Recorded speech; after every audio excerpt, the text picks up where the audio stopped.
Banyak novel bestseller yang diangkat ke layar perak yang tak jarang juga box office alias laris manis. Apa sih resep sukses para novelis keren ini? Simak obrolan berikut.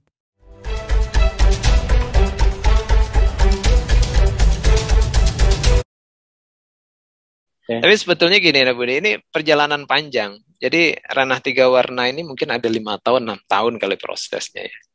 Sampai kemudian kru film itu bilang sama saya, sutradara dan lain-lain, ini salah penulis ini. Karena di sini ada mantranya. Kan Negeri Lima Menara itu mantranya manjada wajada ya. Siapa yang bersungguh-sungguh akan berhasil. Kalau di sini mantranya mansabara zafira. Siapa yang bersabar akan beruntung. Ya, kita disuruh sabar terus ya, bertahun-tahun gitu.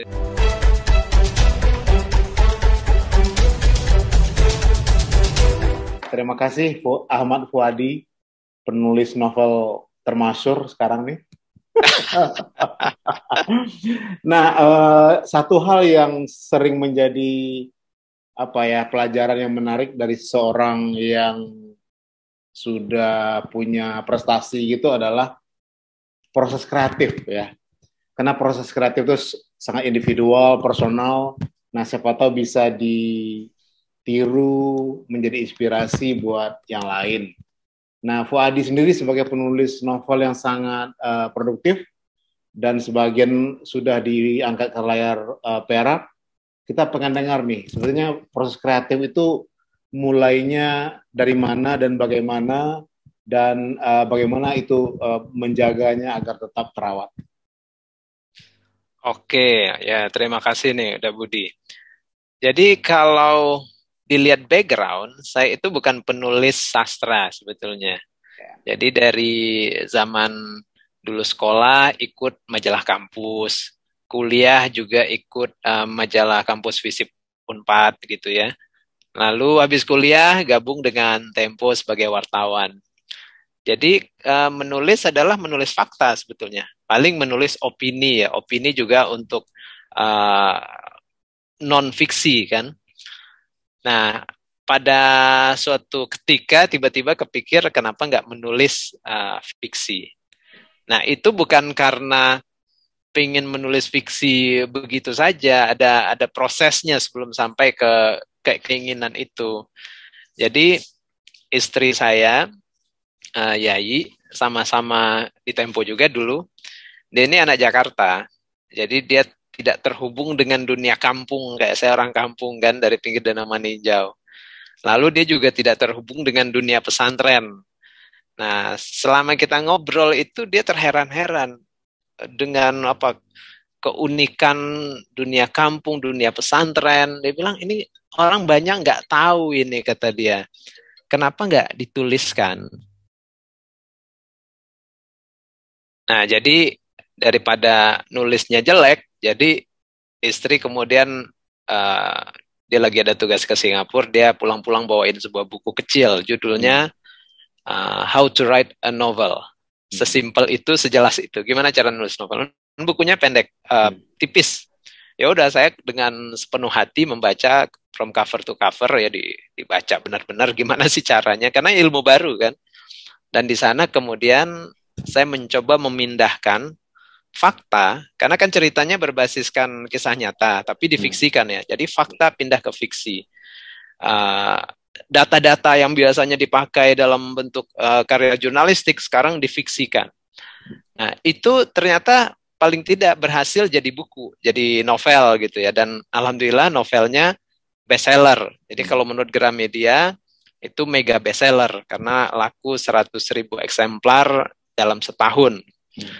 Nah, jadi ada masa kemudian saya berpikir, oh ternyata nulis itu bisa ya, ternyata nulis novel gitu. Senang lagi kan, bukunya langsung laku, padahal baru pertama kali. Tapi yang mengejutkan, ternyata banyak juga yang mengkritik. Sebanyak itu yang suka, ada juga yang mengkritik.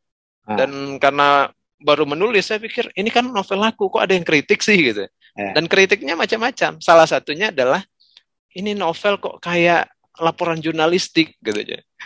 Jadi benar juga itu. Saya pikir, iya berarti saya belum berhasil sepenuhnya pindah ini ya, pindah Kuadran. universe, pindah kuadran dari fakta ke fiksi. Nah artinya ternyata perlu proses kita untuk belajar. Nah, saya terus belajar bagaimana untuk membahasakan fakta itu menjadi fiksi. Nah, proses kreatifnya ya banyak membaca kemudian, lalu banyak juga mendengarkan masukan, karena memang yang susah itu sih mendengarkan masukan ya, apalagi kita merasa karya kita udah sebaik-baiknya kita bikin, semua kata udah kita pilih, tahu-tahu kita bekerja 2 tahun untuk jadi satu buku, nanti orang baru baca 2 jam udah berani dia ngomong apa-apa. Jadi itu awalnya egonya kena juga gitu ya. Tapi lama-lama saya sadar, untuk maju jadi penulis ya kita perlu belajar melunakkan ego ya. Jadi sebetulnya di buku pertama itu sudah berusaha sebisanya melalui beberapa layer itu ya, editing dengan harapan semakin enak dibaca. Tapi ternyata bagi sebagian pembaca masih ada yang merasakan ini belum begitu mengalir ya. Tapi mayoritas sih menikmati, makanya bukunya laku kan. Nah, artinya bagi saya itu sebuah proses pembelajaran ya, tidak pernah boleh berhenti kita.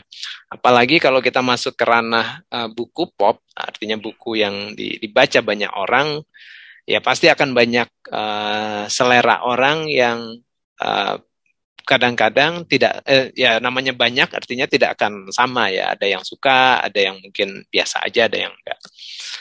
Kira-kira gitu sih, udah Budi. Oke. Nah, kamu Negeri Lima Menara kan habis itu difilmkan ya. Nah, itu bagaimana prosesnya? Siapa yang mengontak lebih dulu? Diskusinya seperti apa? Dan ekspektasinya gimana waktu itu? Ya, waktu itu ketika bukunya sudah laris, seperti biasa kan ditaruh di rak bestseller. Nah, mungkin para pembuat film atau PH, mereka juga melakukan riset ya, buku yang laris sekarang apa, dan tampaknya itu bagian dari rencana-rencana ke depan mereka yang mengadaptasi buku-buku yang laris. Dan mungkin membantu ya, karena tidak harus membangun basis penonton dan pembaca dari awal, karena sudah ada produknya. Nah, jadi ada yang mulai mengontak, ada yang nelfon, ada yang menghubungi, ada yang mempertemukan dengan beberapa PH.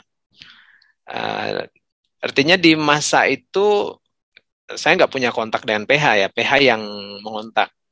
Dan mungkin ada sekitar 6 atau 7 PH gitu. Ya udah ngobrol aja dulu. Dan juga nggak punya banyak, tidak punya banyak harapan, dan yang jelas nggak punya pengalaman gitu ya. Didengerin aja dulu. Nah, dari ketemu itu akhirnya ketemu PH yang kayaknya lebih passionate gitu ya, lebih cocok ngobrolnya, dan akhirnya kita lanjut. Tapi sebetulnya saya sempat ragu-ragu itu, udah Budi. Sebetulnya kalau jadi film nanti gimana ya, karena sebuah buku kan ditulis sepenuh hati ya, dengan segenap perasaan kita lah sebagai penulis. Artinya buku itu is my baby gitu, semuanya dibesarkan dari apa ya, dari awal. Tiba-tiba nanti dipindahkan ke tangan filmmaker yang mungkin dia tidak mengalami proses pembuatan buku ini, nanti bukunya akan jadi apa. Jadi ada kekhawatiran itu. Nah, tapi akhirnya itu menjadi sebuah diskusi dengan Salman Aristo yang mengontak waktu itu. Dia bilang, Bang, buku itu kan bukan fotokopi, film bukan fotokopi dari buku. Itu adaptasi. Kalau kita harapkan dia sama, tidak akan pernah sama. Tapi dia adalah sebuah pengembangan dari cerita itu. Nah, dari ngobrol itu kemudian saya sadar, iya memang tidak boleh disama-samakan, dan harus punya keikhlasan let go gitu ya, karya ini untuk kemudian diadaptasi. Iya. Nah, kemudian itulah lanjut dengan Salman Aristo sebagai produser dan juga penulis skenario.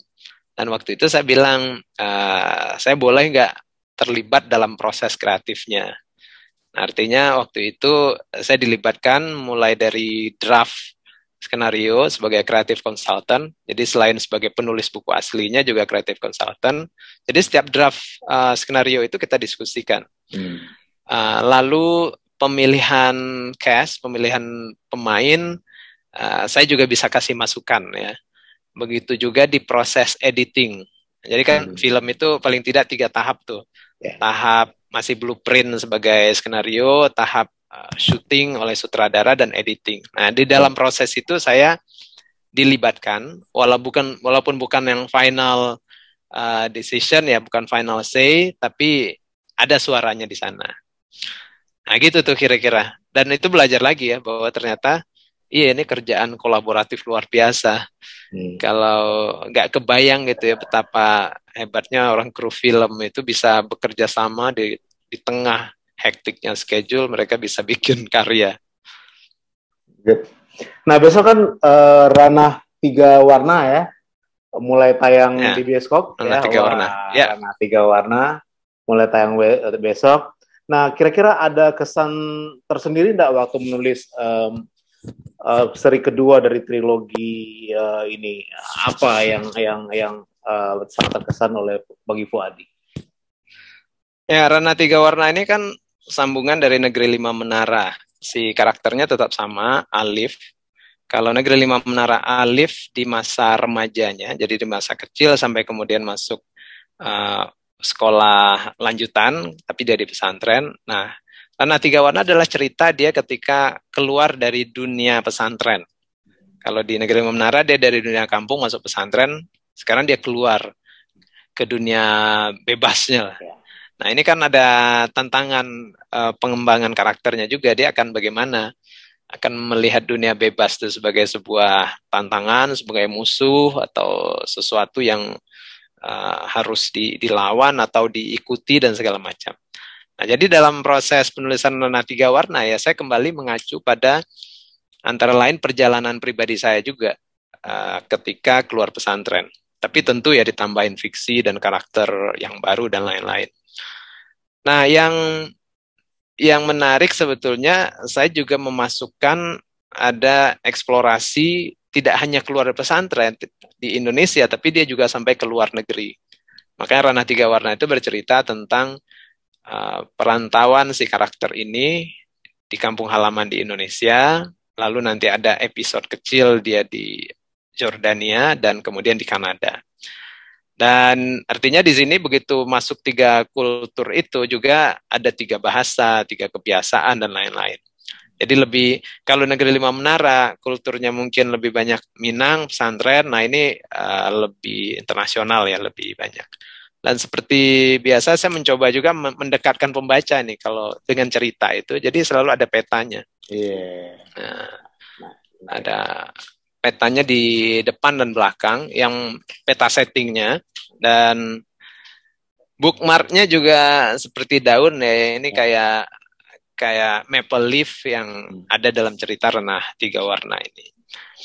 Nah, jadi pencarian di Ranah 3 Warna sebetulnya adalah pencarian si Alif untuk mengeksplor ya, untuk membuktikan dirinya setelah keluar dari kampung, dari pesantren, ada di dunia yang berbeda, bahkan melintas batas geografis dan budaya.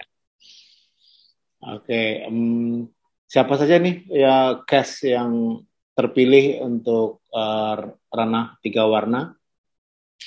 Wah, ini Ranah 3 Warna ini cast-nya nanti ada Arbani Aziz, ada Amanda Rolas, ada Teguh Rasya, ada Maudi, ada David Halik, banyak ya. Ya sampai cast itu ganti-ganti, akhirnya kita ketemu lah assemble cast yang sekarang yang menurut saya keren ya. Dan udah selesai syuting, udah selesai editing, kena pandemi. Jadi ditambah lagi 2 tahun tidak muncul. Jadi ini sebuah perjalanan kesabaran sebetulnya cerita Ranah 3 Warna ini. Baik ceritanya maupun proses bikin filmnya. Oh iya. Nah, mudah-mudahan beruntung besok tuh, mulai besok. Amin, mudah beruntung. Besok itu pre-screening spesial ya. Untuk umum itu 30 Juni. 30 Juni. Seluruh Indonesia. Namanya Ajo Kawir. Ia mungkin tak perlu duitmu, tapi ia pasti akan senang memiliki alasan untuk berkelahi. Berdiri dalam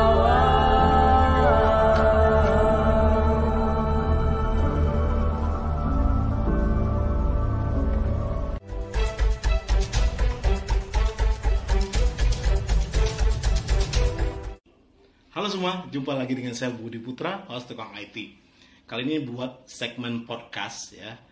Saya punya tamu istimewa yaitu Eka Kurniawan, penulis novel terkemuka dari Indonesia yang salah satu novelnya diangkat ke layar perak. Judulnya Seperti Dendam, Rindu Akan Dibayar Tuntas. Anjay, seru banget judulnya ya.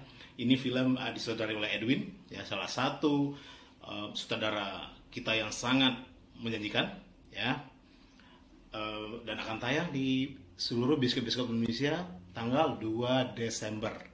Ingat ya guys, 2 Desember.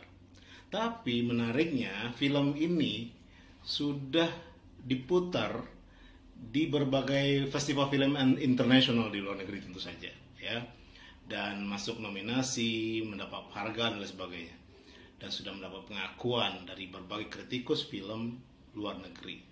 Keren banget ya.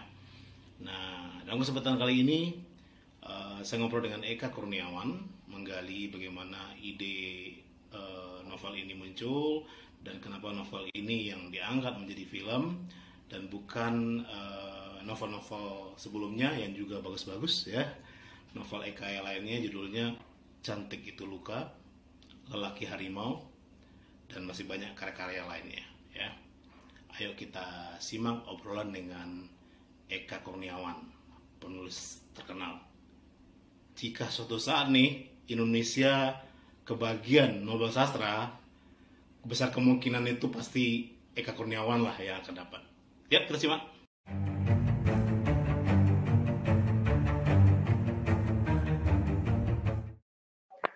Kang, makasih Kang waktunya buat ngobrol kali ini nih.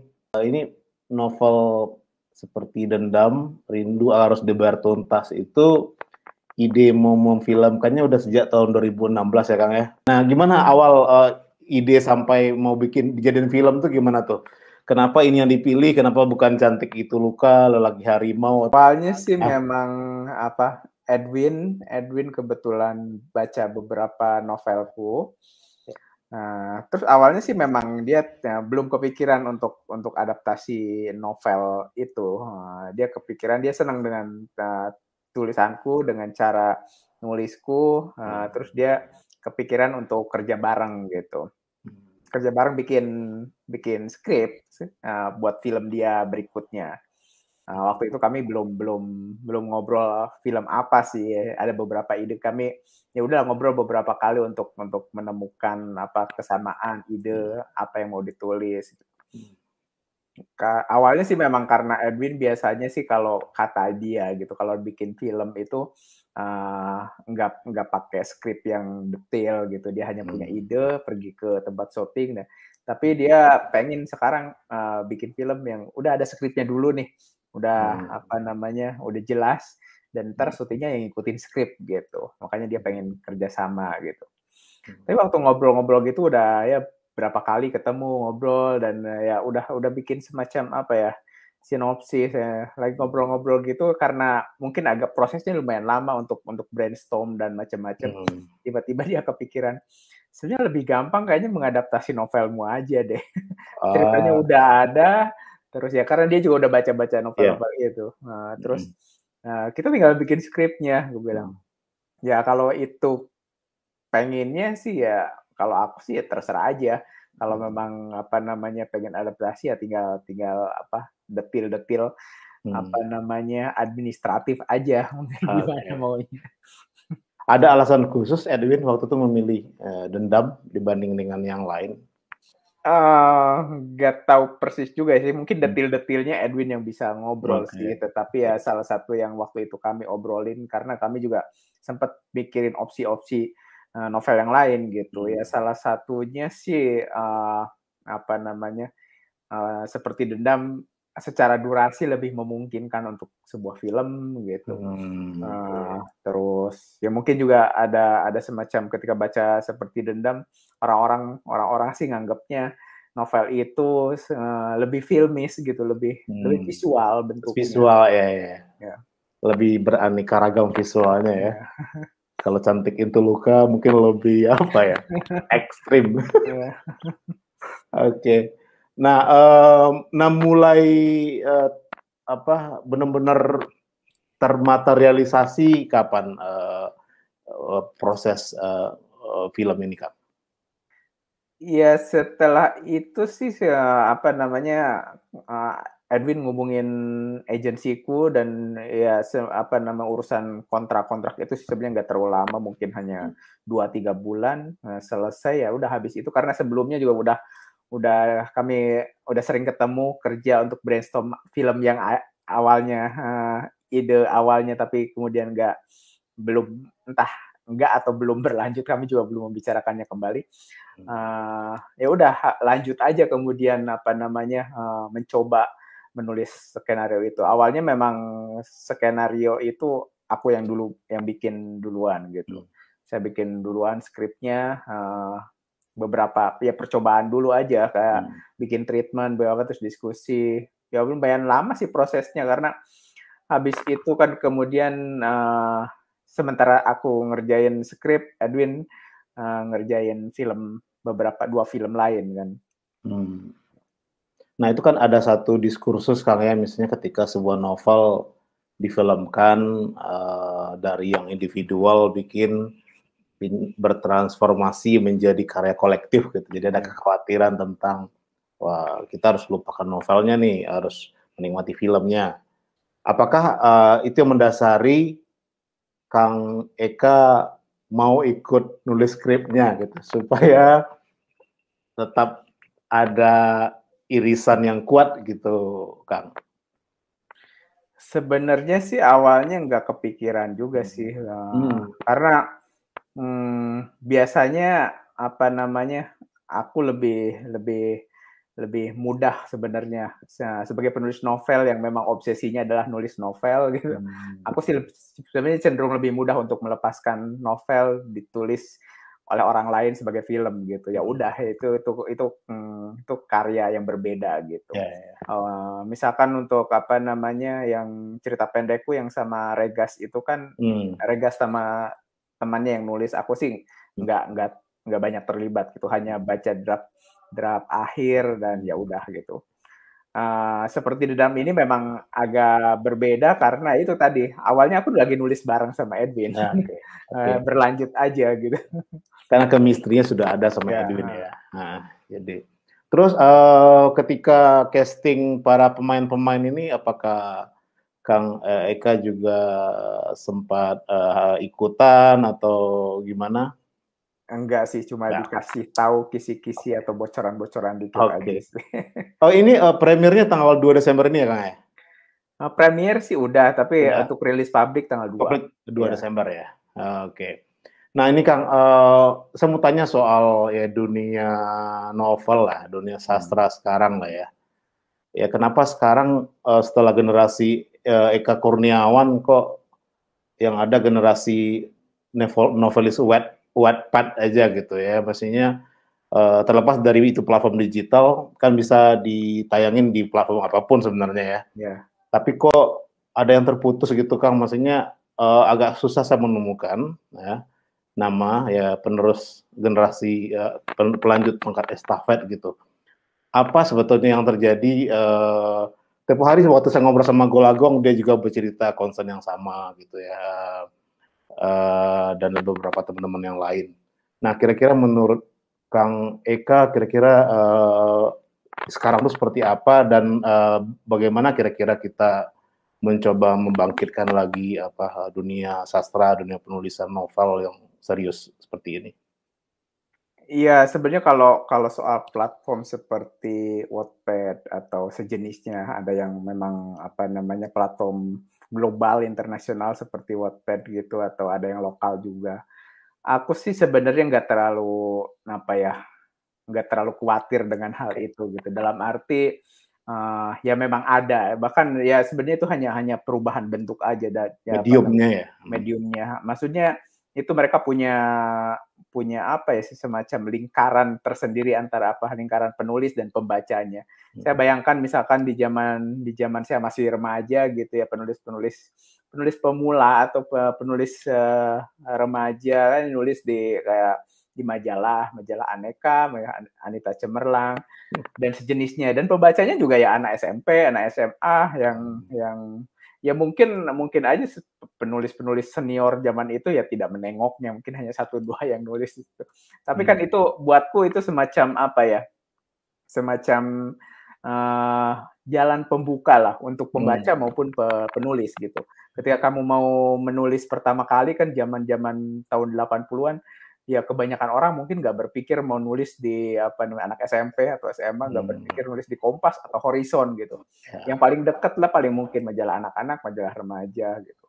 Zaman sekarang juga aku bayangin gitu, siapapun yang akan memulai mayoritas gitu ya, atau mungkin akan melihat platform-platform digital yang paling memungkinkan dia mencapai pembacanya.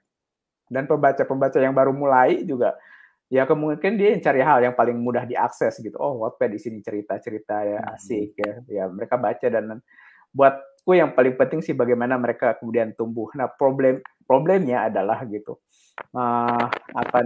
Proses tumbuhnya ini yang agak sedikit terputus gitu. Kalau saya membayangkan diri saya misalkan sekarang umur 17, 18, mungkin saya juga akan memulainya nulis di Wattpad gitu. Tapi setelah nulis itu dan saya mungkin membaca dan bergaul lebih luas, saya ingin upgrade diri sendiri gitu, ingin menulis sesuatu yang lain yang berbeda dengan lingkaran itu. Mungkin saya agak kesulitan mencarinya gitu. Misalkan koran-koran udah semakin tergerus gitu, hanya tinggal beberapa koran yang menerbitkan.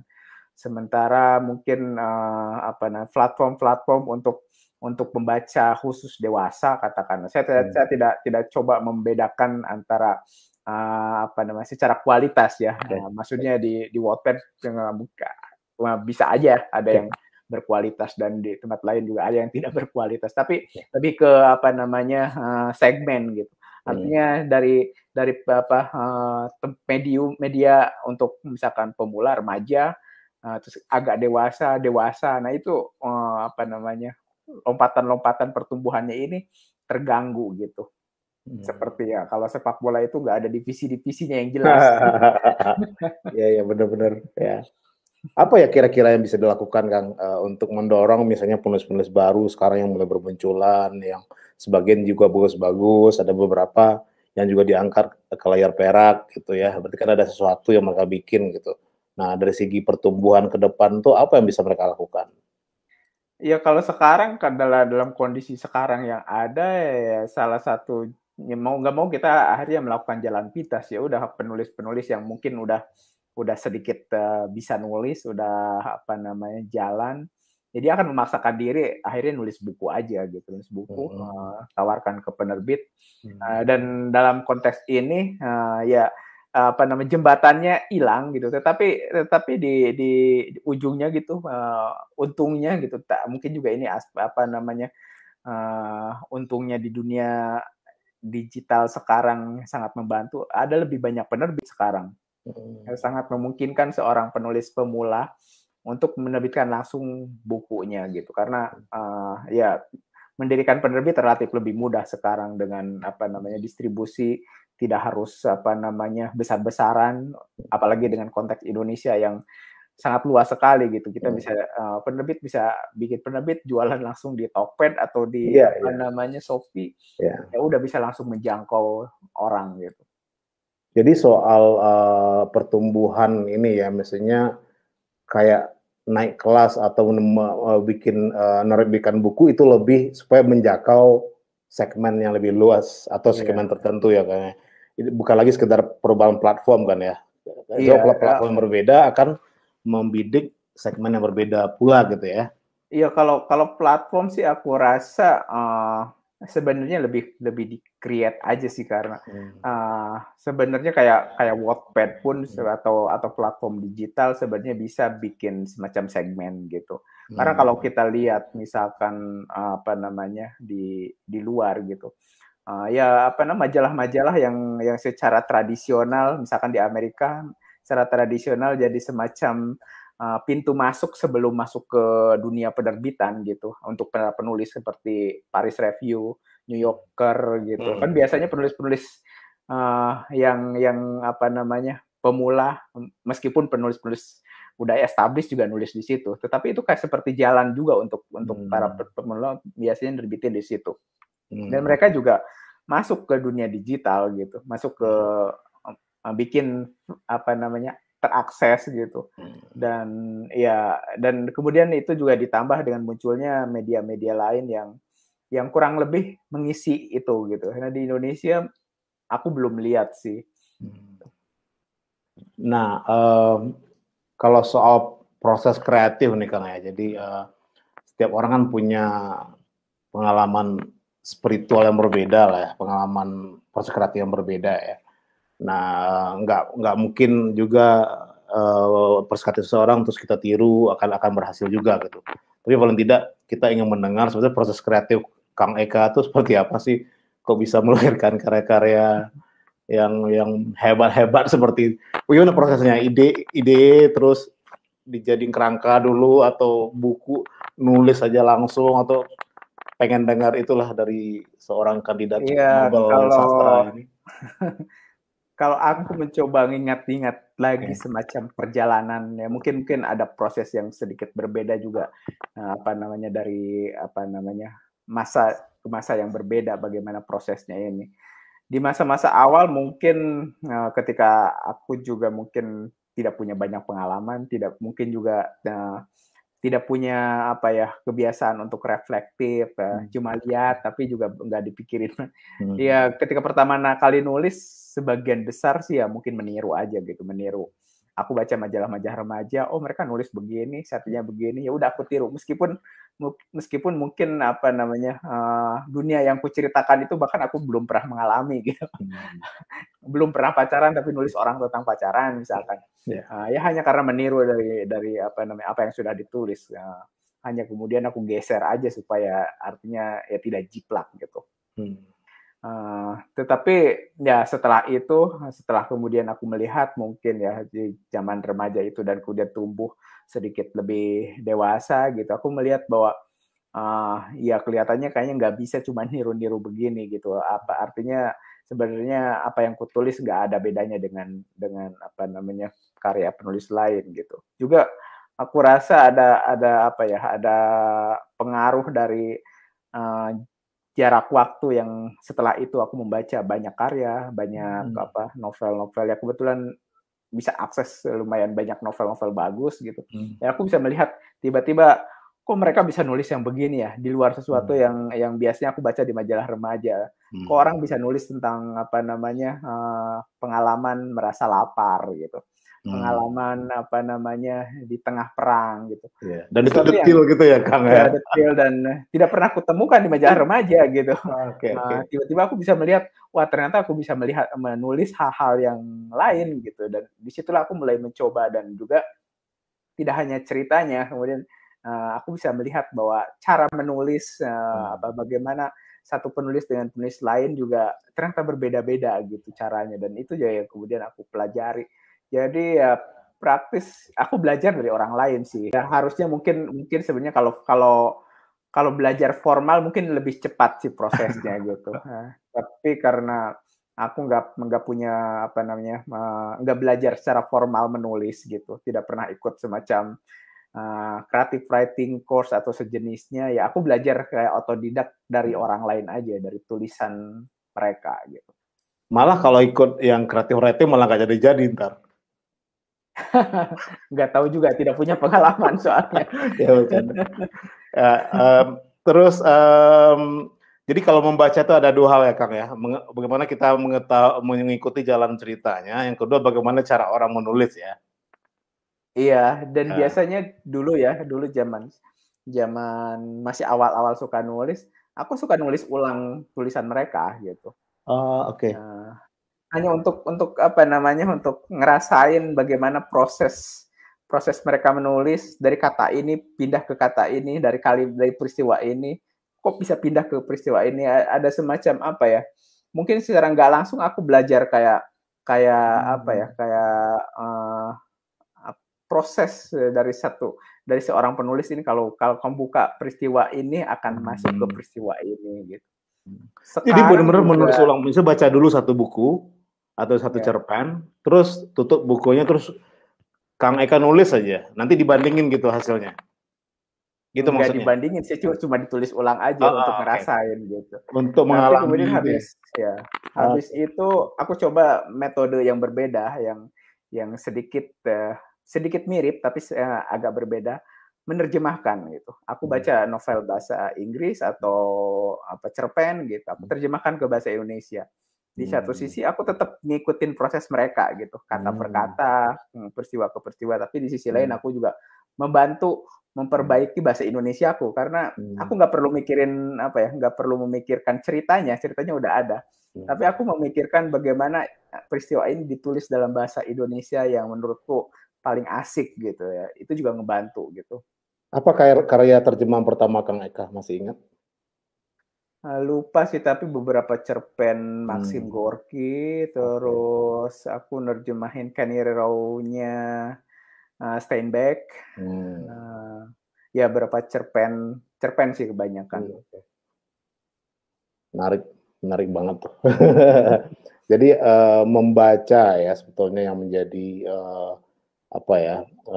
pembuka jalan ya, karena semakin banyak membaca sehingga bisa ada perbandingan, apalagi sudah mulai menerjemahkan buku, jadi kita udah masuk ke dalam naskahnya ya, masuk ke dalam cara berpikirnya dan mencoba menuliskannya dalam bahasa Indonesia ya. Sekira tuh tips yang penting tuh buat siapapun yang ingin belajar menulis. Gimana Kang, ada lagi sedang nulis novel baru atau lagi cerpen, nulis buku, lagi apa nih sekarang Kang? Lagi nulis novel sih. Wah.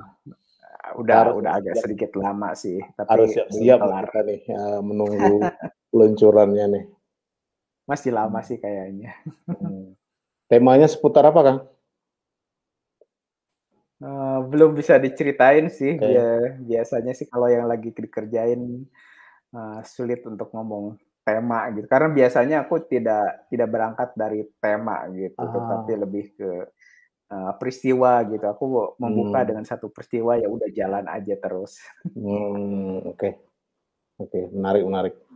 Kita tunggu ya Kang ya, karya berikutnya yang saya yakin tetap akan menggegerkan dunia itu. Mudah-mudahan. Ya, selamat peluncuran filmnya. Terima kasih Kang. Kapan-kapan semoga ada waktu lagi buat ngobrol-ngobrol. Terima kasih Kang Eka. Terima kasih. Sama-sama. Saat itu saya lagi di Kamboja, saya dapat direct message dari Fajar Nugros. Apakah Balada Siroy available, kata dia. Lalu saya setelah pulang saya kontak dia, kami berkomunikasi lewat telepon dan mereka datang. Kenapa Roy?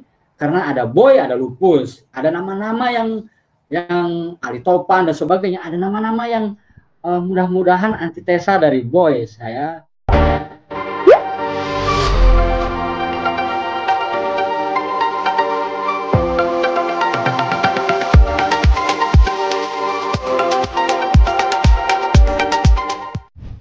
Halo semua, saya saat ini bersama Mas Golagong. Ini adalah penulis legendaris nih, penulis Balada Siroy. Balada Siroy adalah cerita bersambung yang sangat populer pada kurun waktu akhir 80-an sampai 90-an. Dimuat secara bersambung di majalah Hai. Saya salah satu fans berat dari Balada Siroy. Jadi buat saya Balada Siroy adalah salah satu pahlawan saya di masa kecil lah. Ya, karena saya juga senang nulis, jadi Balada Siroy menjadi salah satu bacaan penting buat saya untuk belajar bagaimana sih merangkai cerita dan juga menulisnya sekalian.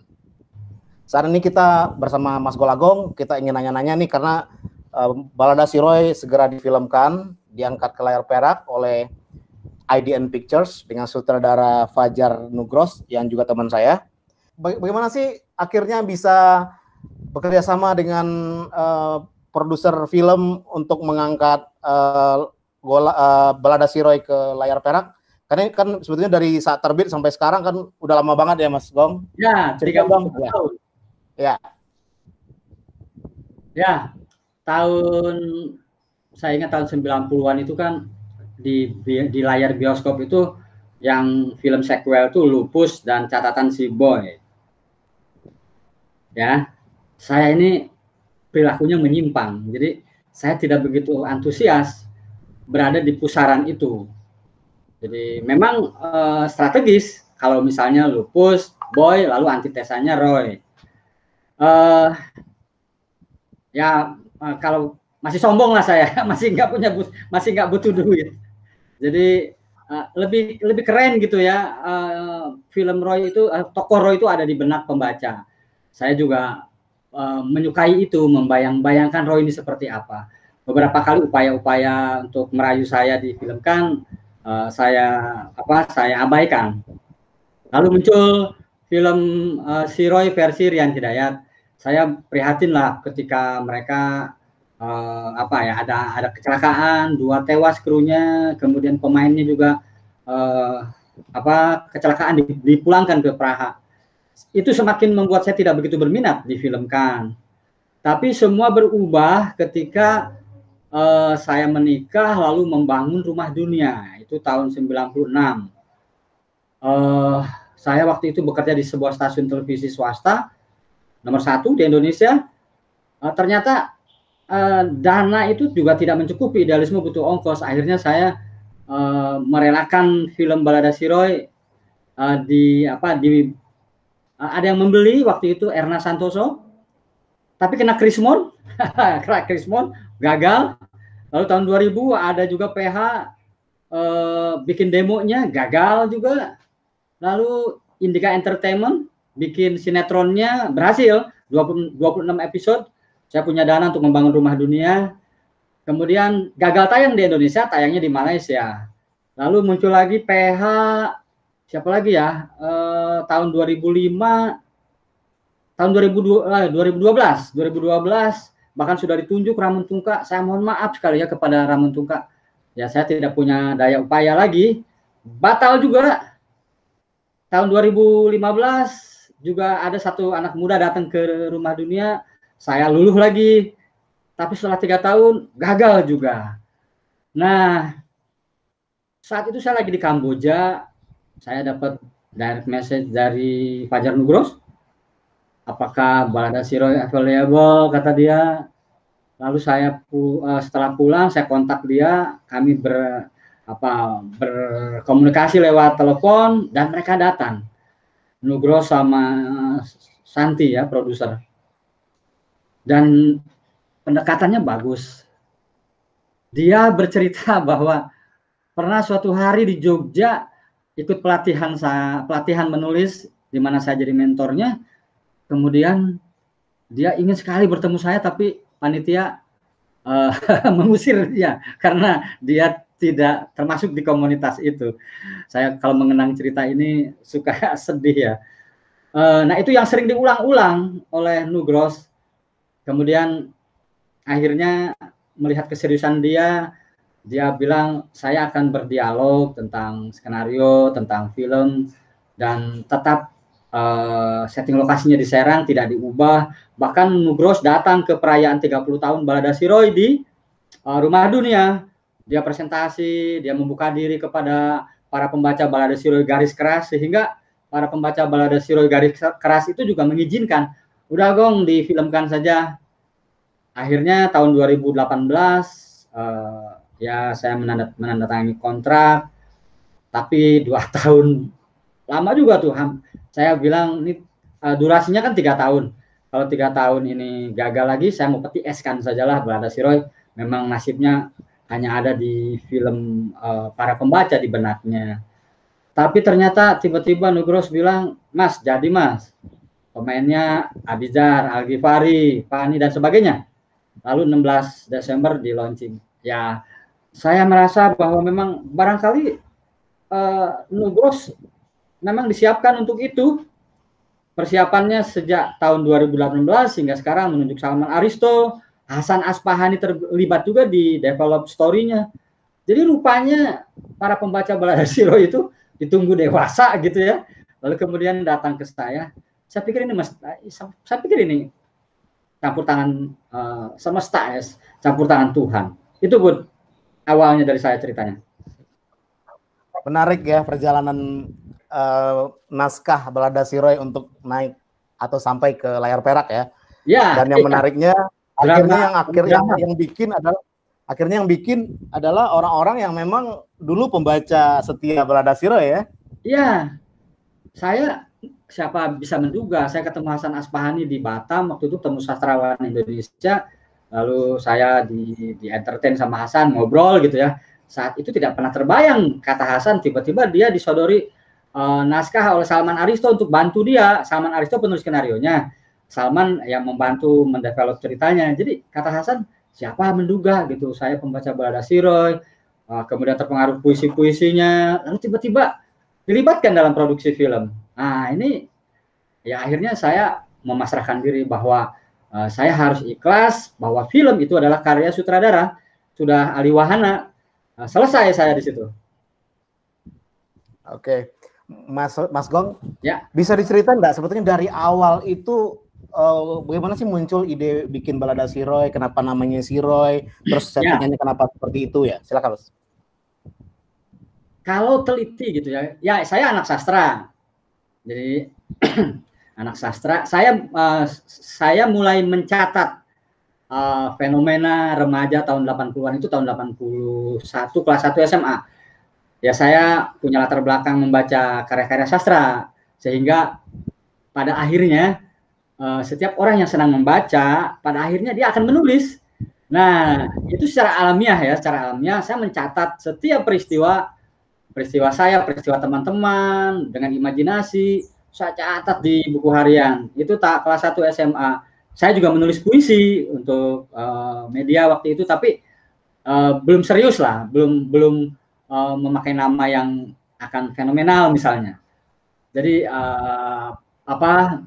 persyaratan untuk menjadi seorang penulis belum saya tempuh secara serius, tapi saya mencatat.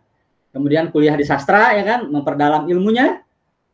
Saya terutama bapak sama mama selalu bilang segala urusan jika dikerjakan bukan ahlinya maka hancur. Nah, saya juga beranalogi kalau saya ingin jadi penulis ya tidak sekadar membaca saja, tidak sekadar berhayal, tapi juga mempelajari ilmunya. Nah, semuanya saya siapkan. Di samping tadi perilaku saya menyimpang ya. Jadi kalau Ki Hajar Dewantoro bilang bahwa jebolah satu dinding agar para pelajar melihat cakrawala, kalau saya menjebol 4-4-nya, lari dari sekolah. Jadi sebetulnya Balada Siroy itu adalah satu protes saya pada sebuah sistem. Tapi saya punya idealisme yang harus menghasilkan uang. Karena saya waktu itu pada posisi tersudut sebagai orang cacat, tangan saya satu ya, saya tidak bisa memiliki kebebasan mendapatkan pekerjaan yang layak. Semuanya diskriminatif. Nah, saya waktu itu memilih menjadi seorang penulis karena tidak memiliki persyaratan apapun. Nah, jadi ketika saya kuliah di sastra, lalu saya terpengaruh bacaan, Ayub Rosidi itu ya, sangat heroik, dia meninggalkan bangku sekolah. Saya pikir bukan ijazah yang saya ambil, maka saya meninggalkan kuliah. Dan memang kuliah saya juga tidak luar biasa, banyak hutang. Kata saya, sudahlah, sudah dapat ilmunya. Nah, saya traveling, menuntaskan penelitian saya, traveling 2 tahun mengelilingi Indonesia, ingin mengambil ruh seorang petualang tadi.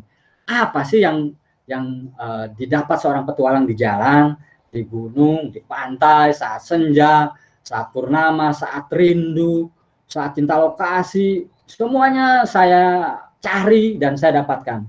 Yang kemudian 2 tahun saya pulang ke rumah. Jadi di rumah tuh Oktober 87. Saya berpikir buku-buku musik semuanya saya setel, saya buka referensi, berkarung-karung buku harian yang saya tulis selama 2 tahun, saya kirim di berbagai kota, saya buka, lalu disitulah saya ketemu artikulatornya, seorang remaja bernama Roy. Kenapa Roy? Karena ada Boy, ada Lupus, ada nama-nama yang Ali Topan dan sebagainya, ada nama-nama yang mudah-mudahan antitesa dari Boy. Saya ketemu namanya Roy. Jadi Roy itu di dalamnya ada sosiologi, antropologi, ada filsafat, ada sejarah, ada macam-macam disiplin ilmu, filsafat, agama, religiusitas, ya, dan yang semuanya saya coba blend, saya coba campur, dan saya yakin saat itu Gramedia adalah kepanjangan tangan saya untuk mendistribusikan segala ide tadi. Karena pada masa itu dia mendominasi Gramedia itu ya. Hampir, karena saya saat traveling itu di mana-mana saya nemuin itu. Baca majalah Lupus lagi. Ya, saat itu Lupus memang.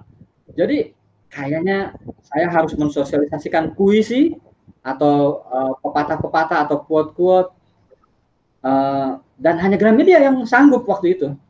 Dan itu akhirnya terbukti berhasil. Jadi sekali lagi, Balada Siroy ini adalah salah satu strategi saya mensosialisasikan sastra. Saya menyebutnya sastra transisi. Sebelum orang baca Iwan Simatupang, baca Pramudia, baca dan sebagainya lah, dia harus dipandu oleh satu tulisan berjenjang gitu ya, yang sebelum masuk ke sastra. Karena berbahaya jika orang tiba-tiba langsung ya bisa bisa konslet. Nah, itu sebetulnya jadi satu strategi sebagai anak sastra, saya punya tanggung jawab moral mengenalkan mengajak orang untuk mencintai puisi dan sebagainya. Begitu, Bud. Oke, Mas Gong. Terima kasih banget, ini diskusinya sangat menarik. Sukses buat filmnya, Mas Gong. Kangen sama Dilan? Tenang. Bulan depan bakal ada film baru Dilan di bioskop. Tapi ini bakal beda banget nih. Mulai dari pemeran Dilan, sutradaranya juga baru, rumah produksinya juga beda. Dan Melea pasti udah nggak ada. Ya, karena Melea udah putus sama Dilan. Dan Dilan ketemu sama Anchika.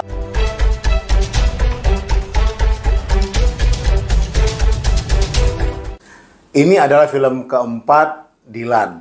Ya, yang pertama Dilan 1990, Dilan 1991, yang ketiga Melea Suara dari Dilan.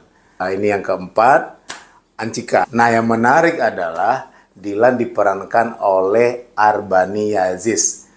Ini aktor muda yang kita sudah lihat karya-karyanya. Salah satu film yang terkenal adalah Rompis. Dan Rompis lagi diproduksi sekarang untuk yang kedua, yang juga akan tayang di bioskop. Arbani juga memerankan beberapa film lain yang bagus-bagus, Ranah Tiga Warna dan lain sebagainya. Nah, yang menjadi pertanyaan para netizen nih, terutama fansnya Dilan, kenapa sih nggak Iqbal Ramadan lagi yang memerankan Dilan? Ya, nah dari penjelasan resmi yang bikin film, PD Baik sebagai kreator Dilan, penulis novel Dilan, maupun sutradara dan produsernya bilang bahwa Dilan ini sebenarnya bisa diperankan oleh siapa saja. Yang penting aktornya punya kemampuan nggak gitu. Jadi tidak eksklusif harus satu orang. Ya. Nah, film Anchika ini akan membuktikan premis itu benar nggak. Dan yang kedua, konon kabarnya Iqbal Ramadan ini sendiri juga sudah mulai ogah untuk memerankan Dilan, bukan apa-apa. Iqbal juga tidak mau dia terlalu identik sama karakter Dilan kan. Mungkin juga soal availability, waktu, dan lain sebagainya. Tapi ya udah nggak apa-apa, kita akan lihat bagaimana Dilan diperankan oleh Arbani yang harus berhadapan dengan ZKT48 yang memerankan Anchika yang tomboy, anak SMA. Sementara Dilannya sudah kuliah kan. Nah, Z ini kan fenomena menarik. Dia punya fans yang juga banyak. Ya kita tahu lah JKT48 punya fans yang banyak banget lah di Indonesia. Nah, Z kita lihat aja di medsos rame kan. Apalagi Z baru saja memerankan film yang diputar di platform streaming dan itu juga rame. Yang kita amati nih di TikTok, di Reel, di YouTube Short, komen-komen para fansnya Z itu memang udah nggak sabaran sih nonton Z ini gitu. Berarti kita tahu 3 film Dilan sebelumnya disutradarai oleh Fajar Bustomi, sutradara muda yang sangat berbakat. Untuk film Anchika, sutradaranya diambil alih oleh Benny Setiawan, sutradara yang senior, ya, yang pernah meraih Piala Citra, Dia juga dikenal sebagai salah satu penulis skenario terbaik di Indonesia. Salah satu karya yang terkenal dari Beni Setiawan adalah film Layangan Putus yang diputar di salah satu platform streaming yang viral banget kan tahun lalu gitu ya. Nah, yang menarik adalah dari informasi yang saya dapatkan ya, setting untuk syuting film Ancika ini Bandung tahun 1995 itu dibikin lebih semi kolosal ya. Udah kelihatan tuh angkotnya zaman itu, warung-warung, ya, setting kotanya dibikin lebih kolosal daripada film-film Dilan sebelumnya. Mampukah film Ancika box office seperti 3 film Dilan sebelumnya? Tidak heran kalau dikabarkan produsernya sudah membooking 300 layar untuk hari pertama penayangan Ancika di bioskop bulan depan, November. Tanggalnya kita tinggal tunggu.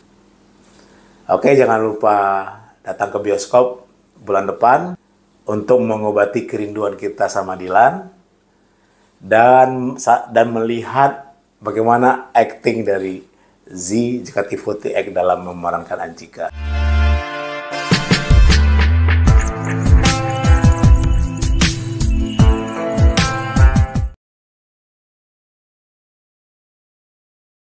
Ada beberapa film Indonesia, film horor yang tiba-tiba sangat banyak dibicarakan oleh penonton dunia karena berhasil menampilkan elemen horor yang sangat kental, tapi dalam waktu bersamaan juga mengetengahkan elemen lokal, elemen Indonesia gitu.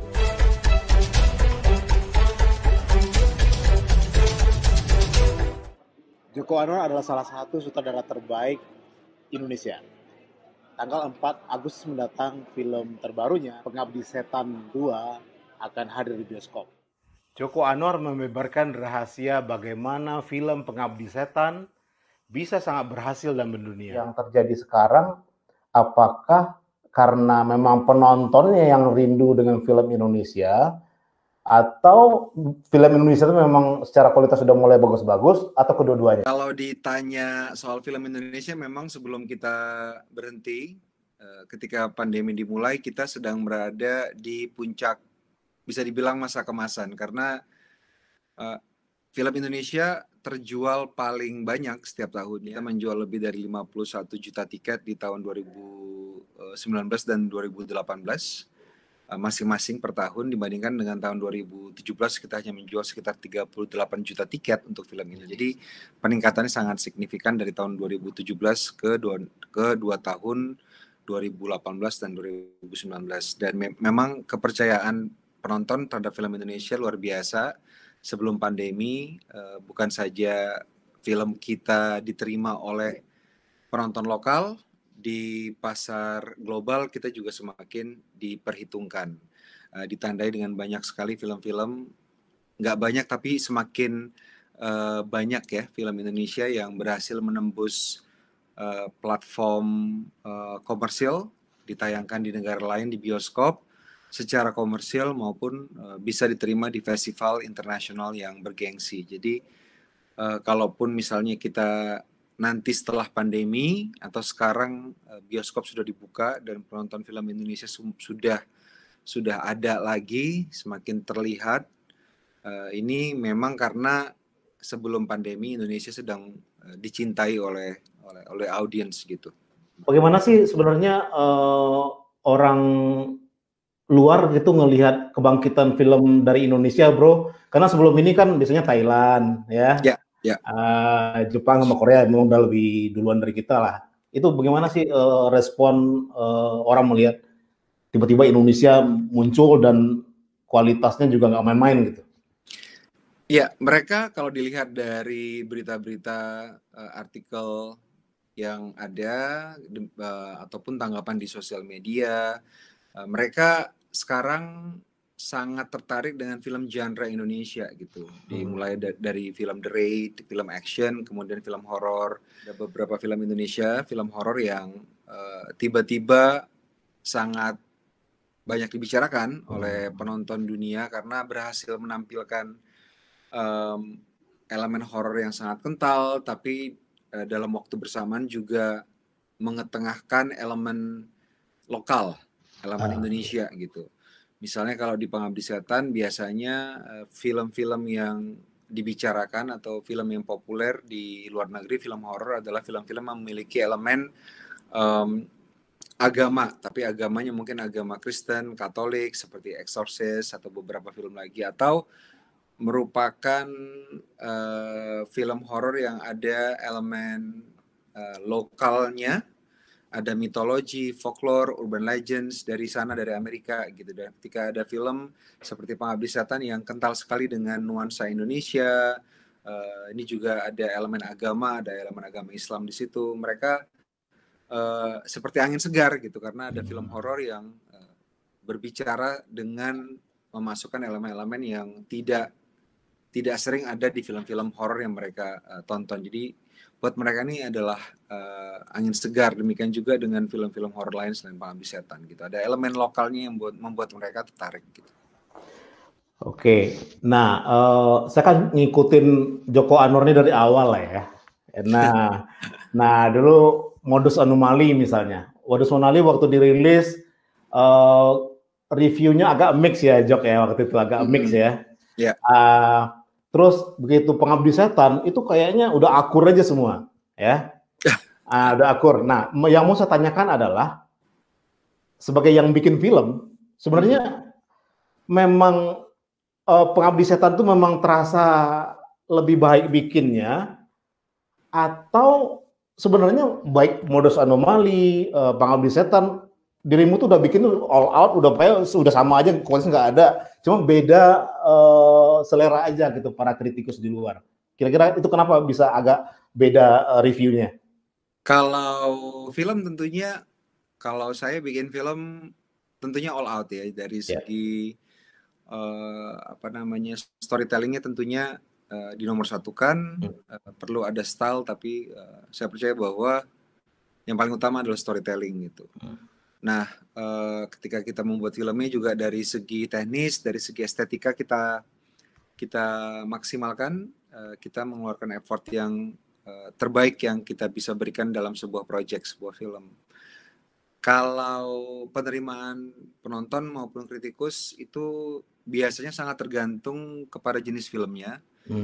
Kalau kita bikin film memang kita harus jujur ya, bikin film jujur artinya kita melihat film ini genre-nya apa dan yang ingin dicapai apa, itu berbeda-beda. Misalnya kalau kita berbicara tentang film pertama Janji Joni, memang itu adalah film yang ditujukan untuk mainstream audience, tapi dalam waktu bersamaan ada cara bertutur yang juga berbeda dari kebanyakan film Indonesia yang lain.